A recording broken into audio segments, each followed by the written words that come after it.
အင်္ဂလိပ်လိုဇလန်ကောင်တပုတ်ပြောချင်တယ်ဆိုရင်လေ vocabulary တွေအများကြီးသိုံနဲ့မရပါဘူးအထူးကပါလဲဆိုတော့အချင်းကိုထိန်းချုပ်နိုင်ဖို့ပဲဟုတ်ပါတယ် verb tenses တွေကိုမှန်မှန်ကန်ကန်သုံးပြီးကိုယ်ဇလန်ရဲ့အချင်းတွေကိုဘယ်လိုကစားသွားမလဲဘယ်လိုပုံဖော်မလဲဆိုတာကိုဒီနေ့အတူတူကြည့်သွားကြရအောင်ဒီတော့ဇလန်တပုတ်ကိုဘယ်လိုလုပ်ရင်နားထောင်တဲ့သူတွေမမေ့နိုင်တော့အောင်လုပ်နိုင်မလဲအဖြေကတော့ကိုယ်တိုင်ကဇလန်ရဲ့ director တယောက်ဖြစ်လာဖို့ပါပဲဇလန်ပြောသူတယောက်အနေနဲ့နားထောင်သူတွေကိုဘယ်နေရာကိုအာရုံစိုက်စေချင်တာလဲဘယ်လိုခံစားစေချင်တာလဲဆိုတော့ကိုယ်တိုင်ထိန်းချုပ်ရမှာပါဟုတ်ပြီဒါဆို director တယောက်လို့ဇလန်ကိုဘယ်လိုချင်းကပ်မလဲဆိုတာကြည့်လိုက်အောင်ဒီမှာကျွန်တော်ရဲ့အဓိက2တွေကတော့ narrative tenses တွေပါပဲရုပ်ရှင် director တယောက်ကကင်မရာကိုထိန်းချုပ်တယ်လို့ညိုပဲဖို့ဇလန်ပြောတဲ့သူကလည်း tenses တွေကိုသုံးပြီးနားထောင်သူရဲ့အာရုံကိုလိုချင်တဲ့နေရာစီလမ်းညွှန်ပြရတယ်အဲ့ဒီလိုနဲ့ဆွဲဆောင်မှုရှိတဲ့ဇလန်တပုတ်ကိုတိစောက်သွားတာပါကဲပထမဆုံးတူကိုကြည့်အောင်ဒါကဇဝင်ခန်းကိုတိစောက်တာပါဒီအတရ past continuous ကိုဘလို့အသုံးချမလဲဆိုတာလေ့လာကြည့်ရမယ်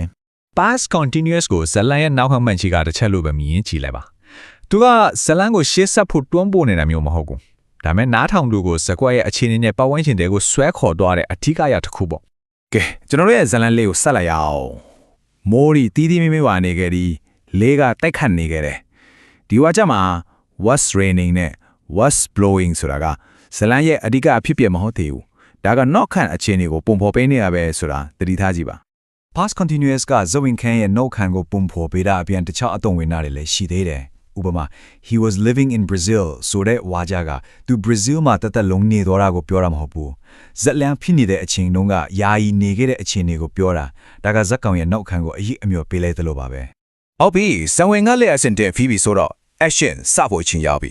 ဒီနေရာမှာတော့ director ကဇလန်ကိုရှစ်ဆက်ဖို့တရုတ်ဆောင်တွေကိုအဓိကလှုပ်ဆောင်ချက်တီပေးလိုက်တာနဲ့တူတဲ့ past simple အကြောင်းကိုဆက်လေ့လာကြပါမယ် past simple ဆိုတာကဇလန်ရဲ့ကြောရိုးပဲသူကဇလန်ကိုရှစ်ဆက်မောင်းနေတဲ့အဓိကဖြစ်ရပ်တွေကိုတစ်ခုပြီးတစ်ခုဆက်တိုက်ဖော်ပြပေးတယ်ပြီးတော့ဘာဖြစ်သွားလဲဆိုလဲမေဟုန်ကိုဖြေပေးတဲ့ tense ပေါ့ဗျာကဲဇလန်ကိုဆက်လိုက်ရအောင်အရင်ကမိုးရွာနေတဲ့နောက်ခံမှာ a woman ran into a small cafe ရုတ်တရက်လူရှားမှုတစ်ခုဝင်လာတယ်ဒီ run ဆိုတဲ့ past simple verb ကဇလန်ကိုရှေ့ဆက်ဖို့တွန်းအားပေးလိုက်ကပါပဲ past simple ရဲ့အဓိကအခင်းကဏ္ဍတစ်ခုကိုကြည့်လိုက်ပါပြီးပြတ်သွားတဲ့လှုပ်ဆောင်ချက်တွေ completed actions နဲ့ဇလန်ရဲ့အဓိကထက်တဲ့ main events ကိုဖော်ပြတယ်ဆိုတော့ဒါဒီကဇလန်ကိုရှေ့ဆက်ဖို့အတွက်အဓိက engine တွေပါပဲ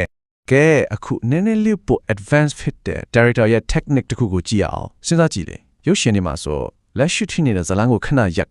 ပြီးတော့အရင်ကဖြစ်ခဲ့တဲ့အရေးကြီးတဲ့အကြောင်းအရာတစ်ခုကိုပြန်ပြတာမျိုးလေအဲ့ဒါကိုဘာခေါ်လဲ flashback လို့ခေါ်တယ်ဟုတ် English grammar မှာတော့အဲ့ဒီ flashback အတွက်သုံးတဲ့ tool က past perfect ပဲ past perfect ကအချိန်တွေကိုချိတ်ဆက်ပေးတဲ့ကြောက်စူးတစ်ခုလိုပဲသူကဇလန်ပြောသူကိုလက်ရှိဇလန်အချိန်ကနေနောက်ပြန်ဆုတ်ပြီးအဲ့ဒီမတိုင်ခင်ကဖြစ်ခဲ့တဲ့ရေးကြီးတဲ့နောက်ခံကြောင်းရာတွေကိုရှင်းပြခွင့်ပေးတယ်ဇလန်ရဲ့အလက်အပြောင်းကိုကြည့်လိုက်ရအောင် She realized she had left her phone ဒီနေရာမှာ had left ဆိုတဲ့ past perfect ကသူမဘာလို့ကာဖေထဲကိုအလောတာကြီးပြေးဝင်လာရတယ်လဲဆိုတဲ့အကြောင်းရင်းကိုရှင်းပြပေးလိုက်တာပဲဒီဖုံးကြံခဲ့တဲ့လူရဲ့ကကာဖေထဲကိုပြေးဝင်လာတာထက်အရင်ဖြစ်ခဲ့တယ်ဆိုတာကိုပြနေတာပါဒီကိုကန်းချက်က past perfect ရဲ့အထူးကအလုပ်ကိုအတိအကျပြနေတာပဲသူကအတိတ်ကအချိန်တစ်ခုကြာမှတရားတစ်စင်းထိုးပေးလိုက်တာ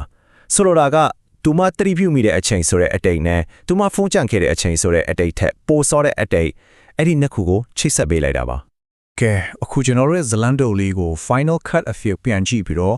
ဒီ tense တွေအားလုံးကဆွဲဆောင်မှုရှိတဲ့ဇလန်တပုတ်ဖြစ်အောင်ဘလို့ပေါင်းဆက်လှုပ်ဆောင်သွားလဲဆိုတာကိုသုံးသပ်ကြည့်ကြအောင်ဒီဇလန်တိုလေးကိုပြန်ကြည့်လိုက်ပါပထမဆုံး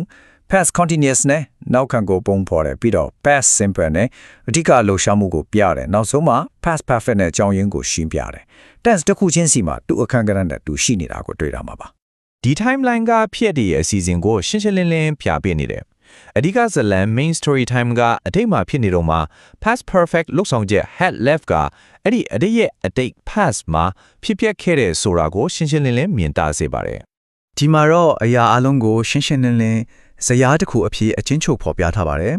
ဇလန်ပြောတဲ့အခါဘယ် tense ကိုဘယ်အချိန်မှာသုံးရမလဲဆိုတာကိုအလွယ်တကူကိုးကားနိုင်တဲ့ချိရှိတစ်ခုလိုပါပဲ tense ရွေးချယ်မှုကဘာလို့ဒီလောက်အရေးကြီးတာလဲဒီဥမာနှစ်ခုကအဖြစ်ပါပဲ